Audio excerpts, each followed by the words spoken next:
Hi, Tashidale. I hope you're doing well. And we are trying to understand the importance of loving kindness and compassion, which is the main antidote to being attached to the nirvana, the peaceful state of mind.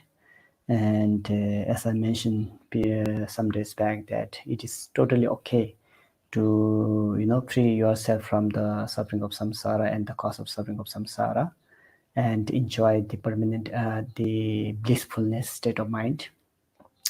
But then the issue is, if you remain in that kind of peaceful state of mind for a very long time, then that is not helping a lot. That is not benefiting many beings.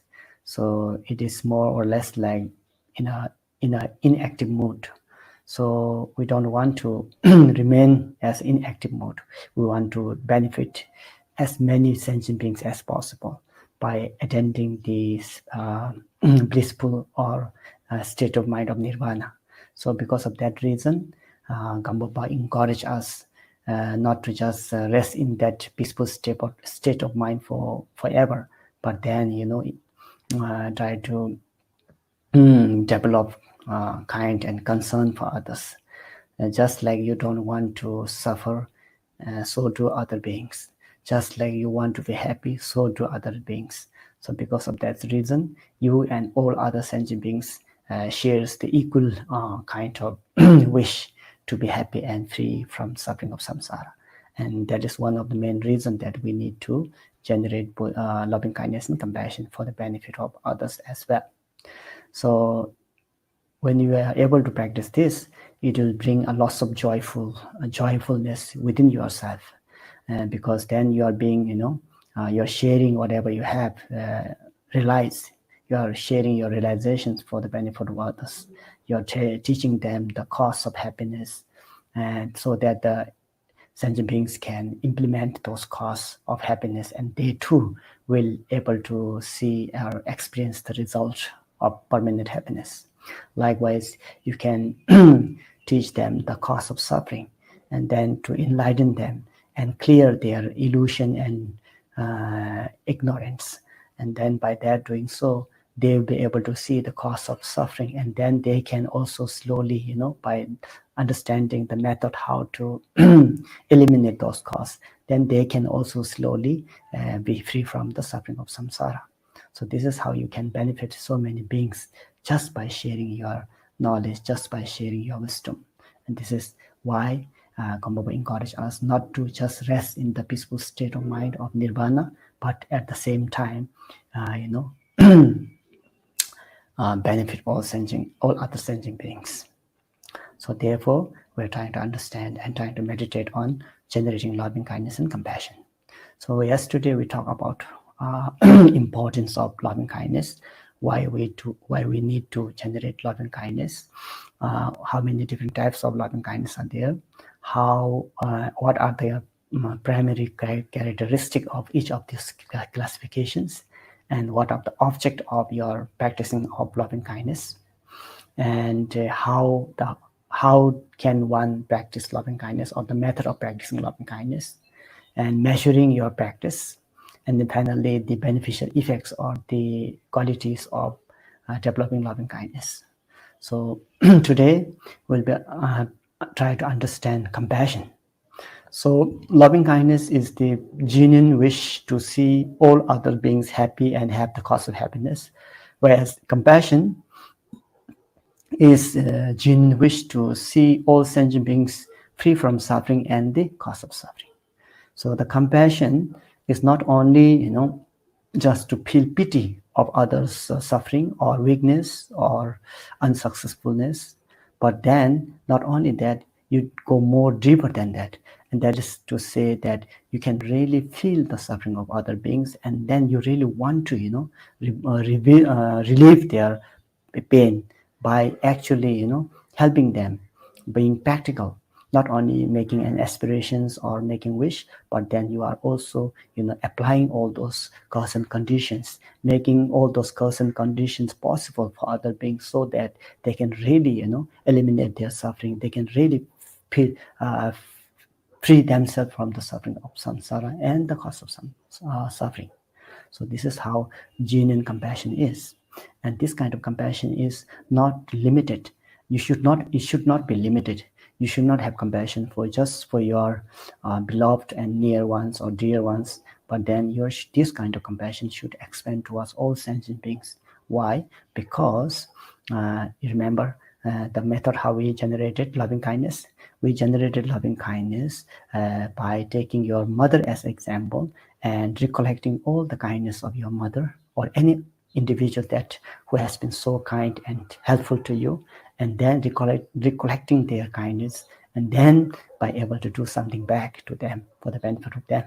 So likewise, slowly after that generations of recollections of kindness, then you can think that all other sentient beings also had been our mothers in very many different lifetimes. So because of that reason,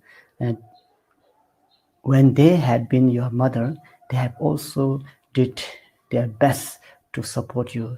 They went through so many different kind of difficulties in order to raise you, just like the present mother did for you. So all of the sentient beings did the same thing for you. So because of that reason, you're able to expand your loving kindness for all sentient beings, right? So because of that reason, you want to see all sentient beings happy and have the cause of happiness. Likewise here, your compassion should also be expanded to all sentient beings, thinking that all those mother sentient beings who had they in their different lifetimes, in my different lifetimes, they had been they had been my mother, and they had went through so many difficulties, and they had enormous compassion and for us, just like the present mother have for us. So likewise, you can expand that kind of compassion towards all sentient beings. That is why the true compassion means not only feeling another's pain, but also being moved to help relieve suffering of others. This is what it meant by compassion.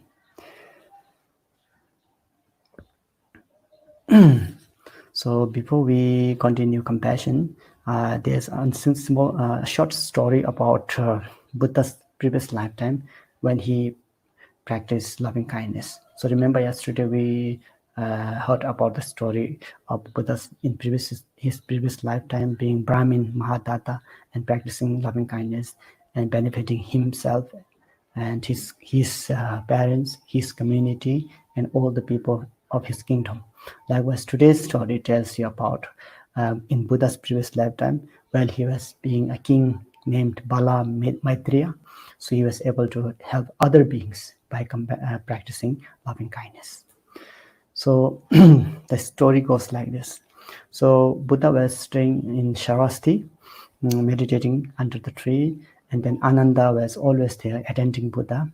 So Ananda was wondering while Buddha was meditating. Ananda was wondering. This thought came into Ananda's mind, thinking that, oh, what are the causes for these 5 main disciple of Buddha, and that they became the 5 main disciples in this lifetime, and they attend Buddha and they were able to receive the teachings of the Buddha, and slowly by applying those instructions, they were able to achieve or attain arhatship, the realizations of nirvana.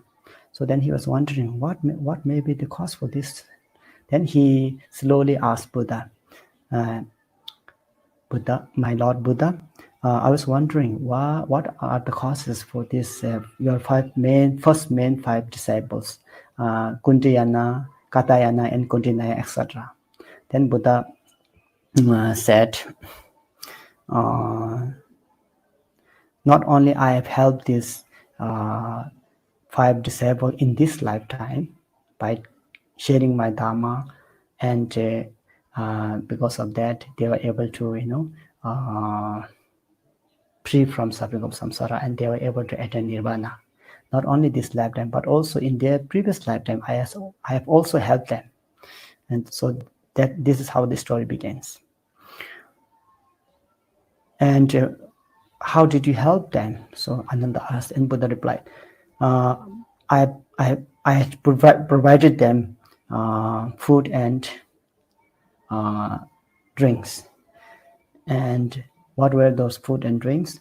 And because unfortunately in this previous lifetime, these 5 main disciples were, 5 yakshas who sustains of the humans' blood and flesh. So Buddha fed them, all 5 of them, with his own blood and flesh, and satisfied them. So this came about through the power of aspiration. After that, feeding those 5 yakshas, then Buddha did aspiration. Buddha did aspiration that this, when I attain enlightenment, may I establish them into the state of ultimate peace.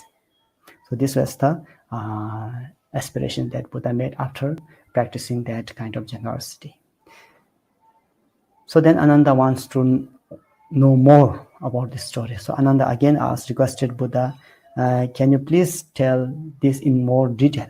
So Buddha says, okay. So Buddha told these following stories. So Buddha said, limited kalpas ago in Jambudeva, there was this king called Bala Maitreya, who ruled 84,000 different kingdoms. And then the nature of the king was very compassionate, loving and compassionate. He was so, concerned for others' well-being. So since he was the leader of that kingdom, as being a king, so he has all this power. So he preached all this, good cause for happiness and permanent pleasure. So he taught them all these 10 virtues. So because of that reason, all of the citizens of his kingdom were practicing 10 virtues, and then they were so happy and harmony. No quarreling or fighting, anything like that were taking place. No robbery, no stealing, no killing, nothing like that. So because of that reason, even it is very hard to hear the words like robber or enemy or butchers, etc. So it was so peaceful that because of that, his good leadership, his good virtuous leadership. So people enjoyed peace and happiness and all types of glorious wealth and good harvest because of taking care of each other. They were helpful to each other. They were not jealous at all. They do not compete each other. So if anyone needs help, they are ready to give their help, and they're very generous. So that any people are having kind of difficulties, all others go there and help them, support them. So that's why, because of that reason, no hatred, no jealousy, no ill will. Everything was so perfect in that kingdom. And because of that reason, there were less, no fighting at all, less sickness, no big epidemic were taking place. And it was so peaceful and harmonious state.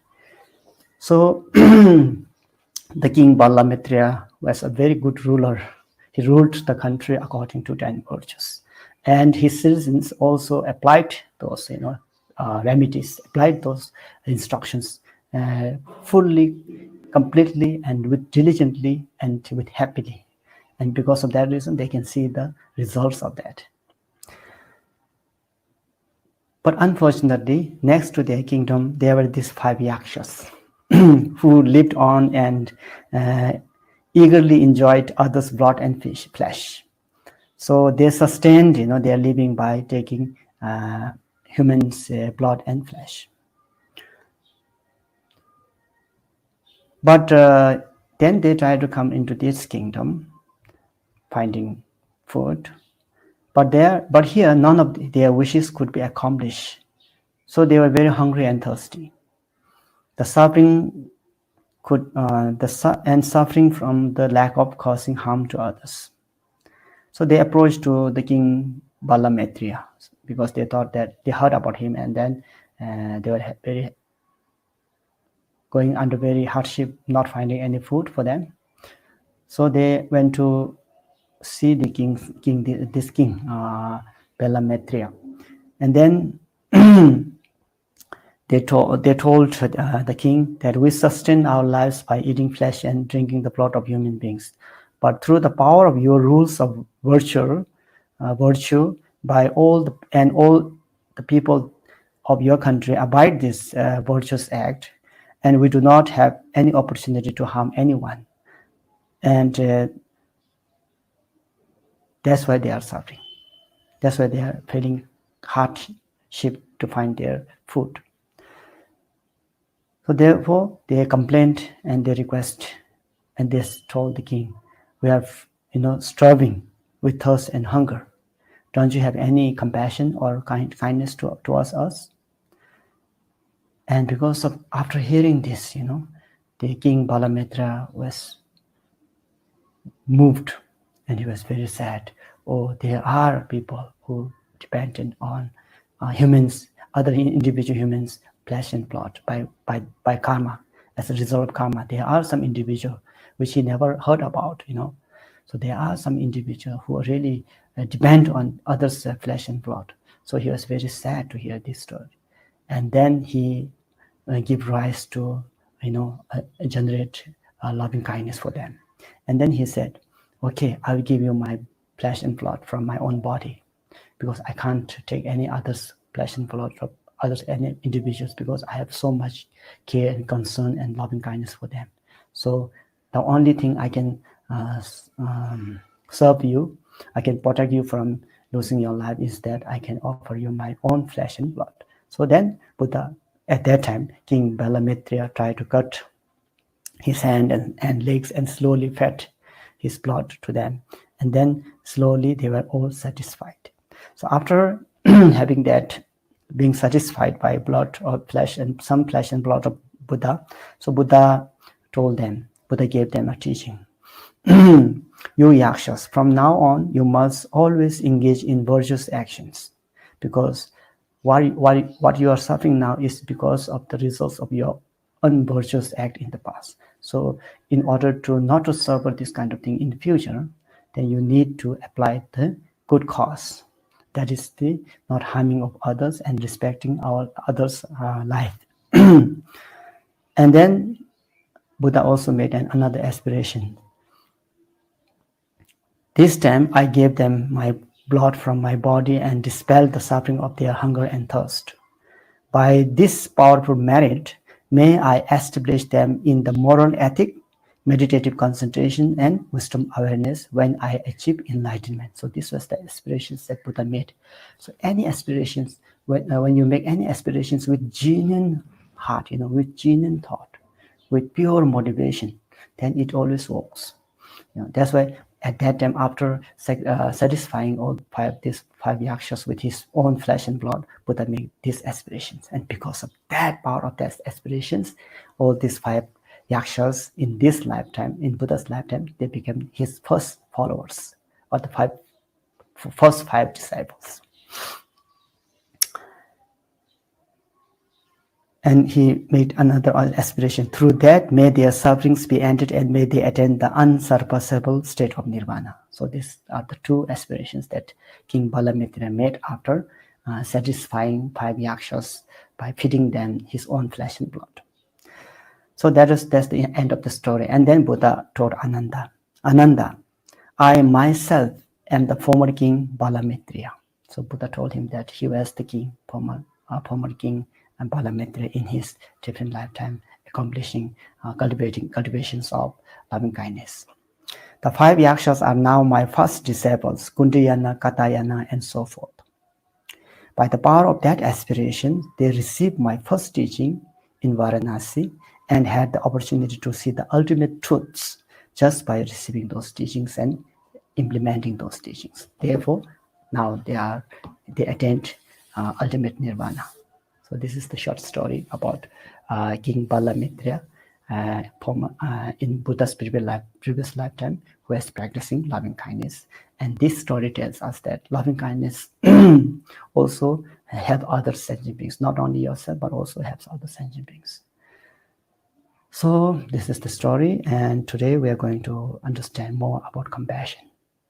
So before we do so, we'll make aspirations, ravish prayer, and generations of bodhicitta. Sangye Jodan Zogye Jonam La Jangjo Bardo Dane Gyab Sonche Dage Jinso Gebe Sonam Ge Dola Benje Sangye Dobarasho Sangye Jodan Zogye Jonam La Jangjo Bardo Dane Gyab Sonche Dage Jinso Gebe Sonam Ge Dola Benje Sangye Dobarasho Sangye Jodan Zogye Jonam La Changjo Bardo Dane Gyab Sonche Dage Jinso Gebe Sonam Ge Dola Benje Sangye Dobarasho Sangye Jodan Zogye Jonam La Changjo Bardo Dane Gyab Sonche Dagi Jinso Gebe Sonam Ge Dola Benje Sangye Dobarasho Zemje Damje Dewa Dan Dewe Gyodan Dembara Gyoje Dunga Dan Dunga Ge Gyodan Dawa Gyoje Dunga Mebe Dewa Damba Dan Medawa Gyoje Yiren Jadan Yedan Doye Dan Yon Jembo La Nebara Gyoje Zemje Damje Dewa Dan Dewe Gyodan Dembara Gyoje Dunga Dan Dunga Ge Gyodan Dawa Gyoje Dunga Mebe Dewa Damba Dan Medawa Gyoje Yiren Jadan Yedan Doye Dan Yon Jembo La Nebara Gyoje Wongmin Chuge Yenge Potan Na Dusum Sangye Gwenye Mo Nye Rasim Chokuro Ngunsum Denzeba Zawe Lame Shabla Gwenja.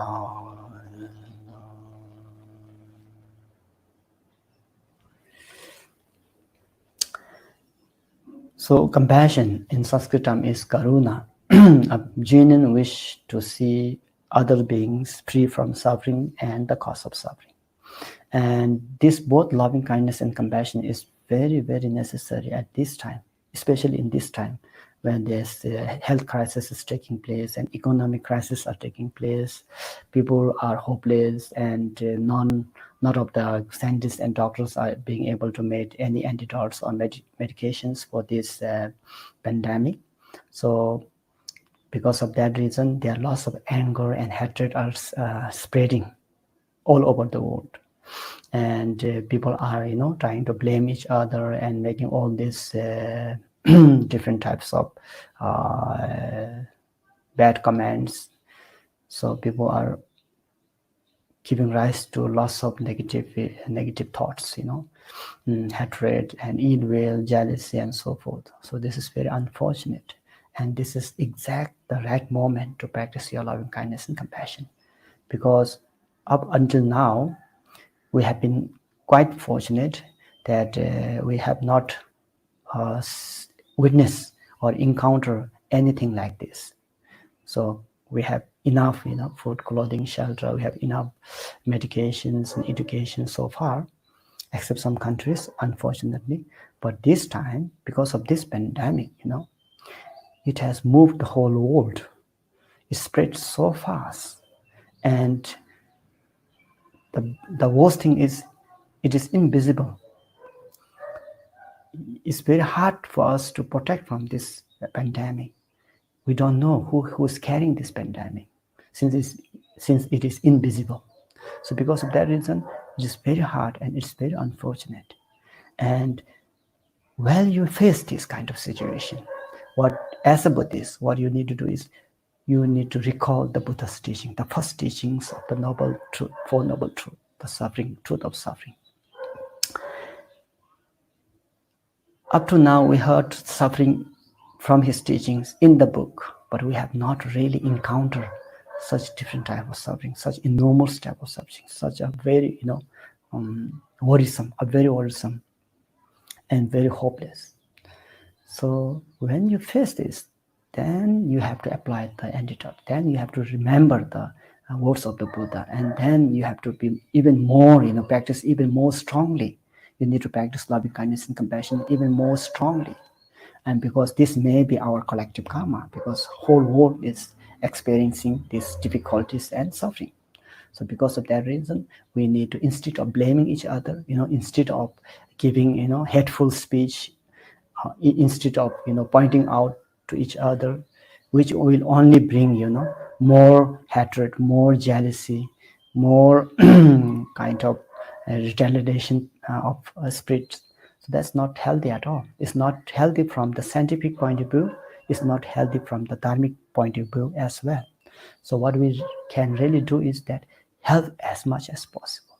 Make a wish, make pray, aspirations, and wish that all these people can free from this pandemic as soon as possible and the cause of this suffering. And may the scientists and the great doctors or great nations find the solution for this pandemic, antidote for this pandemic. So this is one we can make a genuine aspiration, aspiration that is not artificial, that is felt within your bottom of your heart, not to show towards anyone else, but within, give rise that kind of aspirations within the bottom of your heart. That's one good thing we can do. Second thing is that we can help, not only saying, but we can actually engage in helping others in whatever capacity we have, in whatever we can, just by giving food to those people who are, suffering from hunger and thirst. We can give shelter, we can give clothing, we can give medicines, we can give masks, sanitizers, and also we can give them instructions on health and hygiene. All this, with your own capacity, all these good things that you can share to others, be nice to others, and be responsible for others. Because if you've been arrogant, if you be self-centered, it doesn't work at all. Because this pandemic, can come to us in any time. They don't look gender, color, skin, whatsoever. So because of that reason, one individual matters the whole world. So we can recollect the teachings of interdependence. So how we depend upon each other, how one individual can can affect the whole world, the whole surrounding, the whole family. So this really gives us an opportunity to think the nature of interdependence, nature, a nature of suffering, nature of change, because this is something that we have never thought about it. So we always thought that things can be always same. We'll have same routine, same good parties, same good family picnics, same good shopping, going to shopping, same good office hours and all.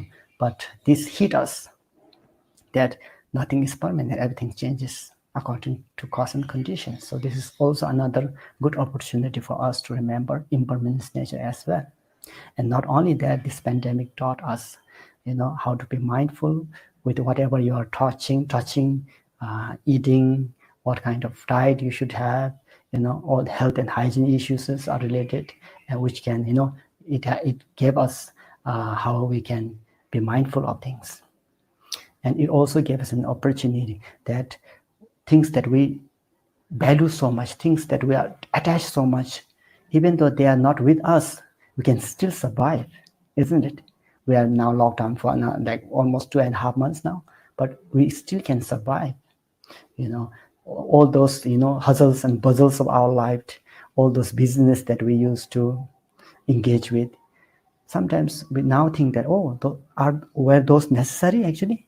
Going party and making friends, parties, all those different types of things, were they necessary? And because of all those involvement in external value, we forgot the internal value. We compete with each other. We have give rise to jealousy of others' belongings. We have give rise to anger and aversion. We have give rise to attachment and desire and craving of things. All these faculties, the object of sense faculties, beautiful color, shape, sound, smell, taste, texture. We have given so much value and importance of these different external phenomena. And because of that, being involved in that business, hustles and bustles of your life, you have forgotten your inner value, the value of compassion, the value of loving kindness, the value of patience, the value of forgiveness, the value of encouragement, the value of rejoicement. So this is good actually opportunity for us to sit down, relax, sit down, slow down, and look within ourselves. What kind of person we are, what kind of afflicting emotions we have, then apply antidote to them. So this is very good opportunity. And for others who are suffering, again, without knowing this real fact, that things are impermanent and things can change and things will not last forever and anything can happen anytime. So, we can teach them, those people who are still holding things like permanence, things like real, things they think that nothing can happen to them. So we can teach them those, share them those beautiful wisdoms. And one of these is trying to teach them the importance of compassion. So we're going to try to understand compassion more here. Compassion. When loving kindness is perfected in this way, the practice of compassion is not difficult.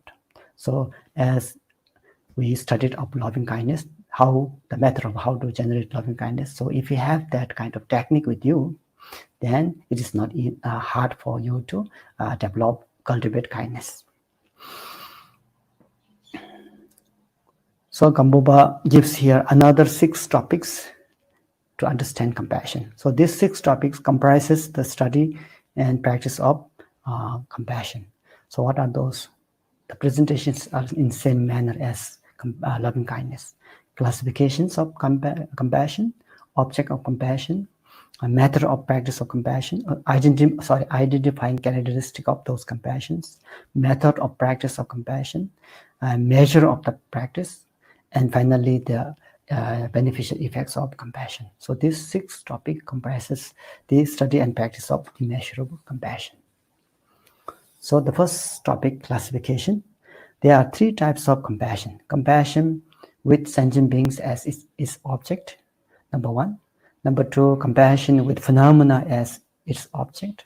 And finally, number 3, non-objectified compassion. So just like we have 3 different types of loving kindness, so is with 3 different types of compassion, loving kindness and compassion. So there are 3 classifications of compassion as well. So to understand them more, the first of these, the compassion with sentient beings as its object, what does that mean? That means that to develop compassion by seeing the suffering of sentient beings, especially in the lower realms. So compassion is actually wanting to see the sentient beings free from suffering and cause of suffering, right? Not only seeing, but wanting to do something so that they can be relieved from this suffering. So that's why here it says sentient beings, all sentient beings in lower realms, hell, hungry ghosts, and animal realms. So when you see, like, remember the different types of suffering of the lower realms. So when you hear and see these different types of suffering of these 3 lower realms, then you can really feel, compassion. You can really feel genuine wish to help them so that they can free from the suffering, and also teach them the cause of those suffering, and then tell them to eliminate those causes so that they will not suffer again. So that's why it is meant as compassion with sentient beings as its object. The second thing is compassion as phenomena as its object. What does that mean? That means that when one is well trained in the practice of the 4 Noble Truths, and one understands the cause and result, and one has dispelled holding permanence and solidity. So when you practice Dharma, what happens that when it will and the development of your realization, so you can slowly understand the 4 Noble Truths. And when you understand 4 Noble Truths, that means you understand the cause and effect, karma, cause and result, because 4 Noble Truths talks about karma and its result, karma, cause and result. So the first Noble Truth of suffering, is the result, and truth of cause of suffering is the cause. So if you want to free from the suffering as a result, then you need to eliminate the cause, that is the negative applications and emotions. So you understand both cause and effect. Likewise, if you want to experience the cessation of suffering, that's the truth of cessation of suffering, you need to apply the truth of path, that is the real cause for that cessation of suffering So when you truly understand 4 Noble Truths, then you truly understand the karma and result. How does karma and result work? So if you want to experience good result, you should involve in good cause. So if you want to free from the bad experience of suffering, then you should eliminate the cause of that bad experience of suffering. So this is what it meant by understanding the Four Noble Truths. And then slowly, when you develop your understanding of the karma and its effect, then you can slowly release yourself from the idea of permanence or real, or and this is how you can release your attachment towards things. Then you can really see nothing is permanent. Everything has a cause and result. Everything has cause, so it can change. So therefore, because of cause and condition, everything can change. Nothing remains forever. And because of that understanding, you're also understanding karma, cause and effect is also understanding the impermanence nature. Obviously, it is understanding of the suffering nature, but also it is the understanding of impermanence nature. Because remember, we spoke about all those suffering of the different realms are not permanent and are not without cause. That's wonderful. If they are without cause, and then if someone has to suffer all the time permanently for so many kalpas, then it is very unfortunate. It's very sorrowful. It's very big, disappointment. But it's not that. There is a cause. So if you want to eliminate that cause, you don't need to suffer as a result. So it's not permanent. It's impermanence. So that's why it's good. So once you realize that kind of realization, then you see those individuals who do not realize this truth, who are still holding things as permanence and real, who are still being so attached to this life's activity and the pleasure of samsara. Then you can develop this kind of compassion. Oh, how wonderful if these sentient beings can see that truth of change, truth of suffering. And then because of that reason, when other beings are under ignorance of not knowing the true nature of impermanence and suffering, then you really want to share them the knowledge. You really want to clear their ignorance, dispel their ignorance. So this is how you develop compassion within yourself. And that is what it means that all phenomena, not only sentient beings, but all phenomena, like the impermanence nature of anything, like house, clothes, cup, book, anything you have, your possessions, wealth, everything is impermanence. Everything can change. So for those individuals who do not know this reality, you want to really share them, and you want to really relieve their confusion state of mind. And the third type of compassion is the non-objectified compassion, and this is the greatest realizations of compassion. And what does that mean? That means that one is established in equipoise, and then when one realizes all phenomena as nature of emptiness, compassion arises, especially to those individuals who do not know the emptiness nature, who still thinks that things are permanent, things to really exist as it appears. So this is how you develop your compassion. First, taking lower sentient beings in the lower realm as the object, slowly taking all, expanding more, so you can see your realizations getting better, more advanced. So later on you can see all phenomena, take them as your object of compassion. And then slowly, after realizations of emptiness, then you can naturally feel compassion towards all beings who do not realize this emptiness nature of things, the ultimate truth. So these are the three different types of compassion. So if you practice these instructions, then you will be able to experience these different types of compassion as well. You can be able to generate these different types of compassion. Bodhisattvas who maintain the state of equipoise and develop the power of the perfections of the practice of impermanence develops compassion, especially towards those who are grasped by demons of holding all things as real. So this is a quote. Of these three different types of compassion, we will meditate on the first one, because we are now beginning into the path of Mahayana, and then we need to generate compassion. It's a step one by one. So we can't just really practice impermanence or emptiness right away. So we need to first think that there are sentient beings, even though their nature is emptiness, but still you have to make from the relative point of view, relative truth, we still consider us as they are beings in these three lower realms who are suffering, and then slowly generate your compassion towards them, because you are now beginner. We cannot see them as the emptiness nature. We cannot right away see them as the impermanence nature. So we have to,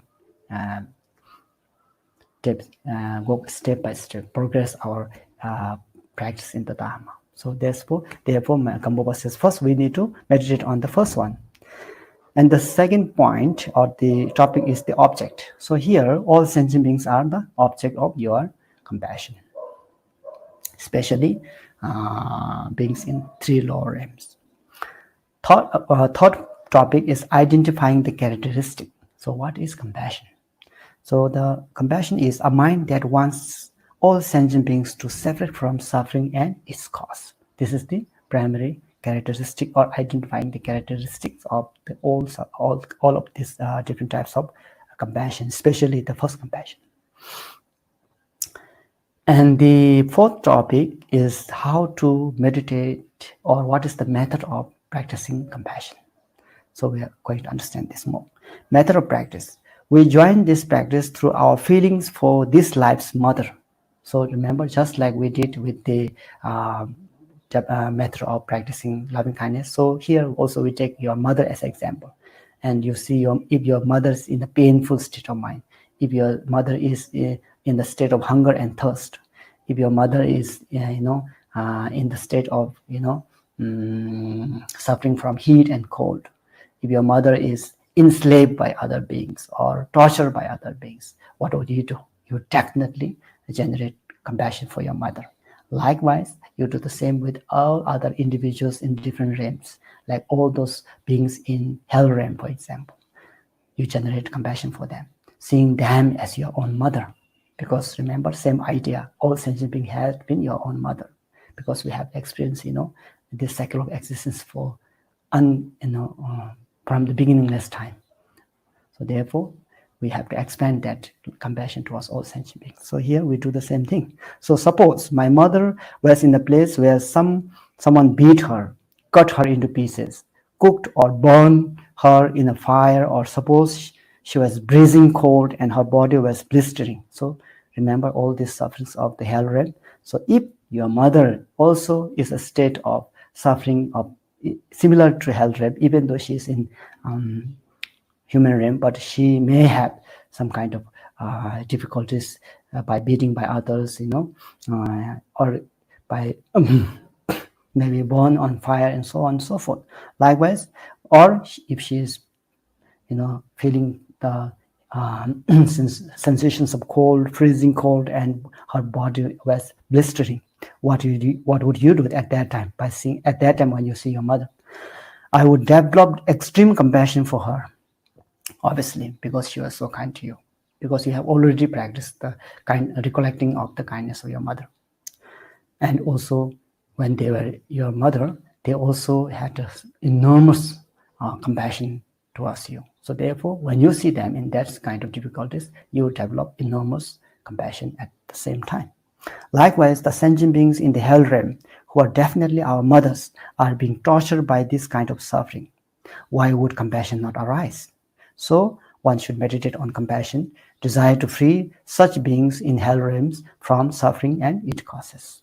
So this is meditation on the sentient beings of the hell realm, seeing them as your own mother, and seeing their suffering as your own suffering, seeing their suffering as your own mother's suffering, and then you really want to relieve their suffering and the cause of suffering.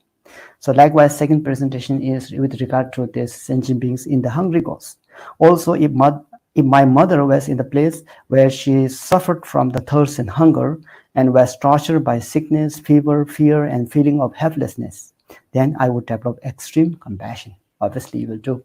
So likewise, the sentient beings of the hungry ghost realm, who are definitely our mothers, are being tortured by this kind of suffering. Why would compassion not arise? Definitely, compassion will arise. So meditate on the compassionate desire to free such beings from suffering, such beings of the hungry ghost from the suffering and cause of suffering.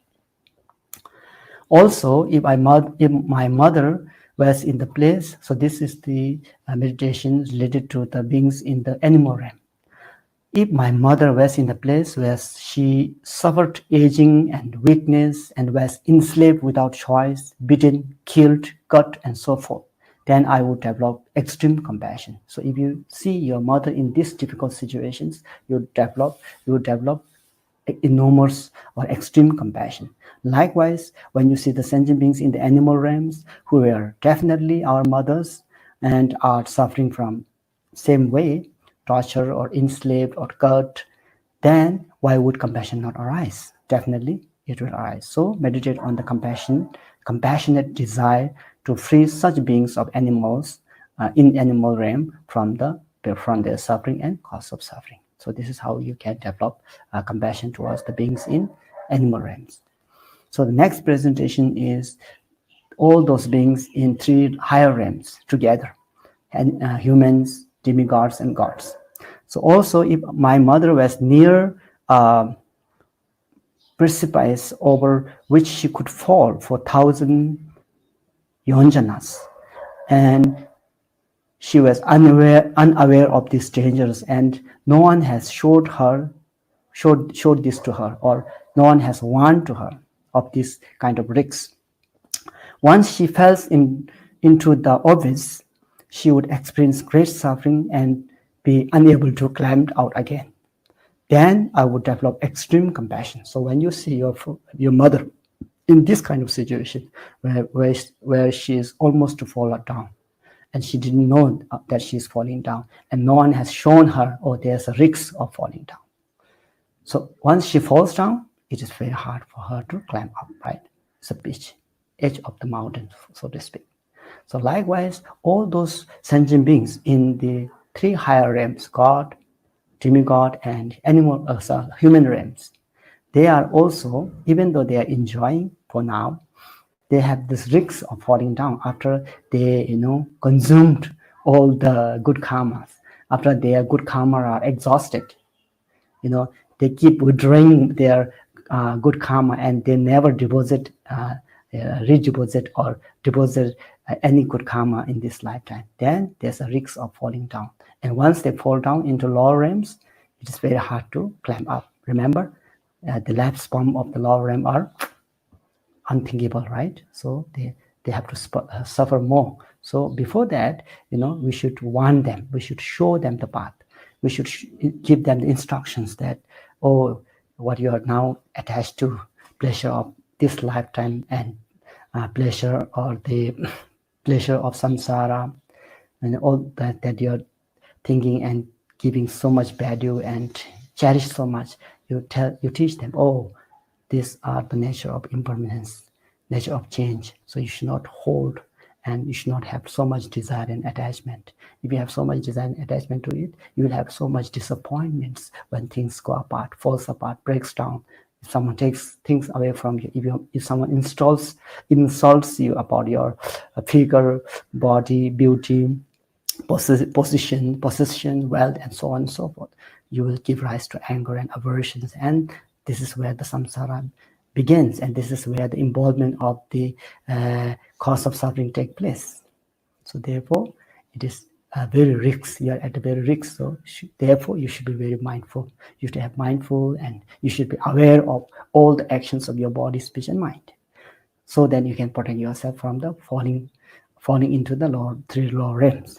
So here again, likewise, gods, humans, and demigods are near the dangerous precipice of the lower realms.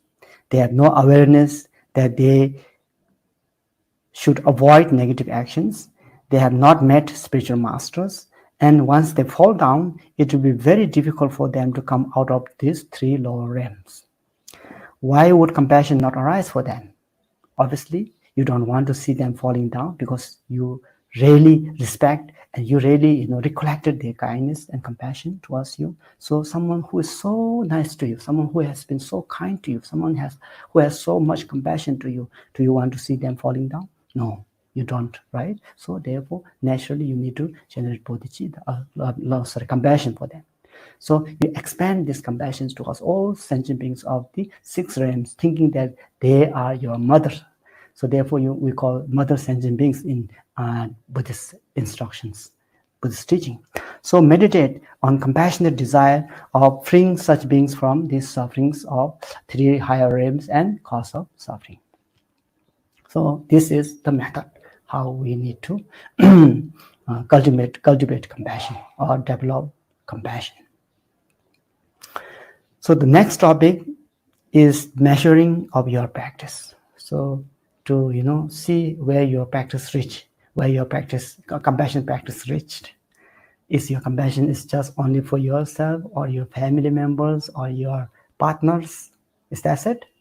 If it is that, then it's not. You have not succeed your compassion. So your compassion is not based on color, gender, and near and dear.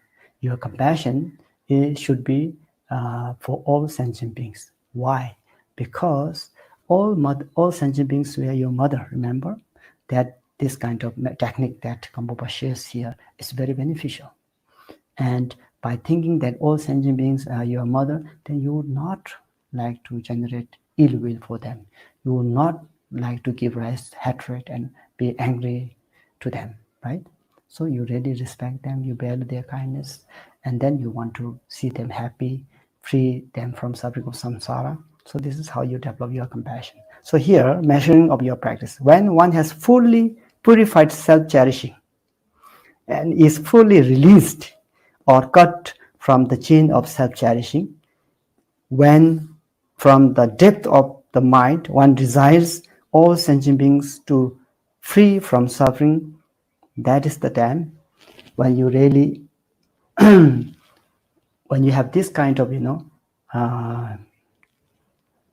feeling within yourself to want to see all sentient beings free from suffering of samsara and no means of self-center at all, then your compassion has perfected. That's how you perfected your compassion. So this is how you see whether your compassion practice is perfected or is still underway. So this is how you try to see your development of practice of compassion. So the last point is quality of the practice, the beneficial effect of the practice. So here, limitless qualities arise from the practice of this meditation. As there's a quote from Expressions of the Realizations of Genesis, he says, if one had just one quality, it would be as if all the Buddha's Dharma were in your palm. So if you have one quality, it is like having all the Dharma in your palm, all the 84,000 teachings of the Buddha in your palm. And what is that quality? Do you want to guess? It is the compassion. It says here, what quality is it? Or is that? A great compassion, the compassion that expands towards all sentient beings, the compassion that wants to see all sentient beings free from suffering and cause of suffering. This kind of, immeasurable compassion. So when you practice these 4 immeasurable thoughts, compassion, loving kindness, compassion, equality, and joyfulness. So here, when it says immeasurable, that doesn't mean that it doesn't only mean that it is unconditional. Your compassion has no boundary. Your compassion has no limitation. Your compassion, expands equally towards all sentient beings. It breaks all the limitations and it breaks all the boundaries, and that's why it meant immeasurable compassion. Another quote from Accomplishment of the Dharmadhatu Sutra: "Blessed one, wherever the precious well of the great monarch is found, they are all his troops and retinues." This is example. Likewise, blessed one. Likewise, wherever the great compassions of the Bodhisattva is found, there will be all the dharmas of the Buddha. So the essence of the Dharma is compassion. That's why His Holiness the Dalai Lama says, my religion is compassion, universal truth. universal beneficial, equal for all. If someone practices compassion, a genuine compassion, not the artificial one, a genuine compassion, which is limitless, boundaryless, which do not see any gender, caste, religion, nationalities, then that individual is the holy man, a wise man.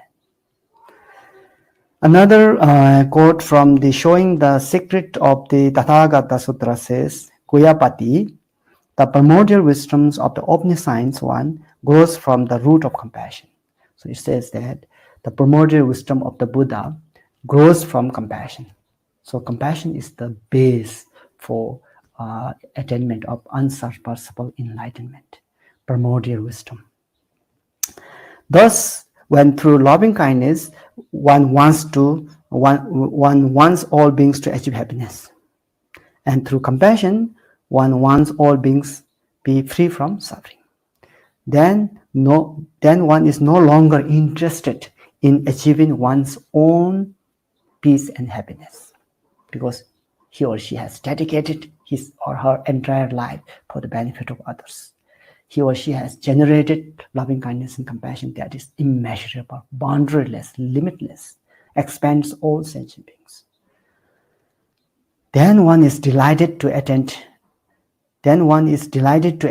Buddhahood for the benefit of all sentient beings. So even though there is a wish to attain Buddhahood, that is not for him or her. The purpose is for all sentient beings, the benefit of all sentient beings. So even though if that practitioner is involved in virtuous act, that doesn't mean that is for himself. That doesn't mean that he is selfish or self-centered. Whatever involvement of his karma is dedicated for the good well-being of others. So therefore, even though one is delighted, so even though one is doing all this, practicing all these methods in order to attain enlightenment, but his or her purpose is for the benefit of others, not for him or herself.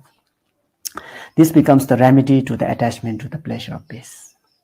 The meditations on loving kindness and compassion is the remedy to the attachment to the pleasure of peace or nirvana.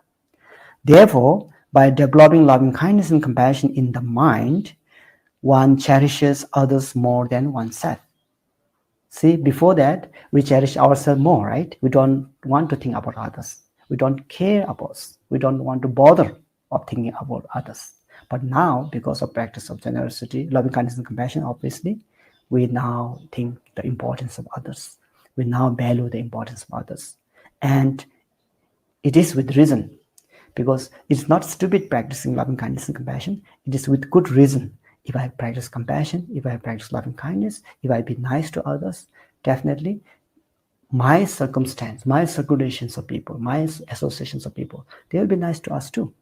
If you are, living near, you are surrounded by people who are very peaceful, who are always involved in 10 virtues, who do not think of any stealing or killing or lying or uses any devices which who do not holds any kind of ill will or harmful thoughts, that you imagine that kind of society will be like the similar society that we just heard about, the story of King Palametriya.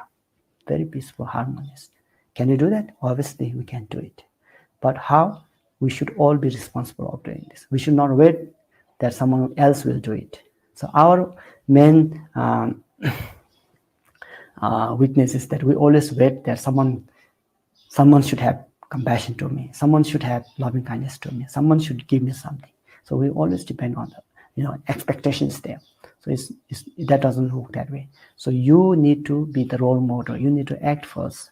And if you be nice to others, obviously, take this as an example. You try to be nice, be compassionate, be concerned for others. Slowly, not right away, but slowly people can understand you. Slowly people will be nice to you. Slowly people will change their attitude towards you.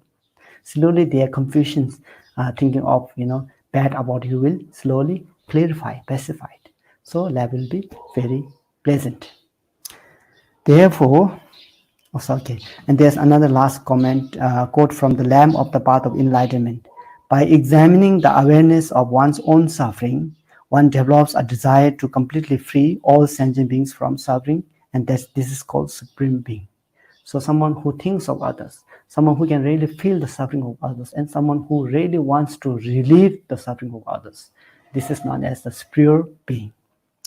Thus, one cultivates the mind of supreme beings. This is the 7th chapter dealing with the loving kindness and compassion from the jewel ornament liberation, the wish-fulfilling gem of the noble teachings. So this concludes the teachings on compassion. So we need to practice kindness and compassion. His Holiness the Dalai Lama said, practice compassion wherever possible. And he also said, it is always possible. How nice of it. It is always possible. Okay? Don't disappoint yourself. Don't be discouraged by seeing other people's, reactions. It is always possible to practice loving kindness and compassion. Practice loving kindness and compassion, especially now at this time of pandemic.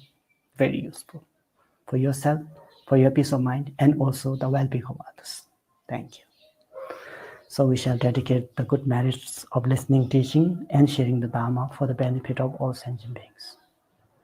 Sonam diye tamje zeba nye domne nye be danam pamje ne geda na che balau chupai sibe zolen do wan do wara shu.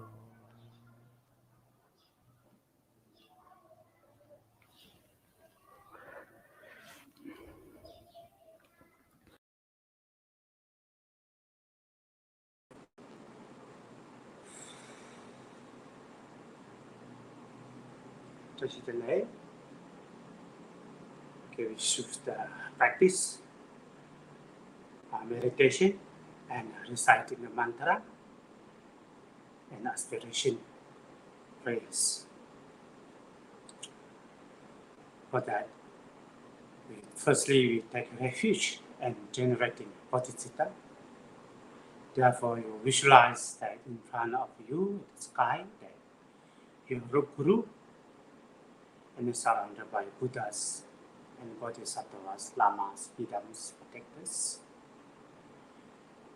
And with our great devotion and faith that we take refuge after them, then we generate bodhicitta.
meditate on Tonglen meditation. Tonglen means giving and taking meditation. And this meditation apply with your breathing. First, you visualize that all your mother sentient beings are in front of you.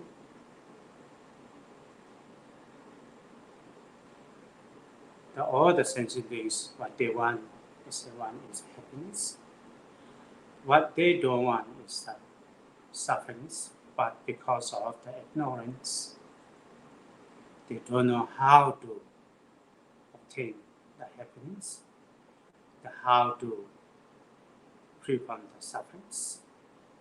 Then they are all suffering with you. Therefore, now we meditate that when you breathe in,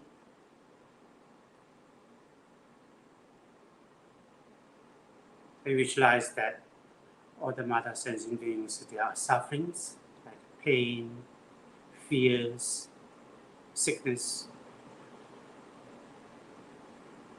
come out from their body, in the form of black smoke, and also cause of the sufferings are their ignorance, attachments, hatred, angers, all will come out form of black smoke.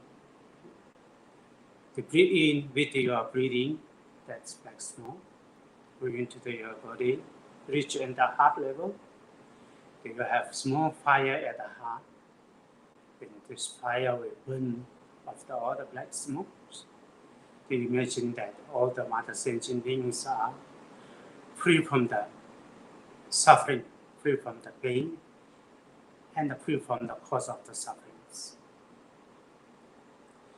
Now when you breathe out, that you visualize that from your body that your virtues, your merits,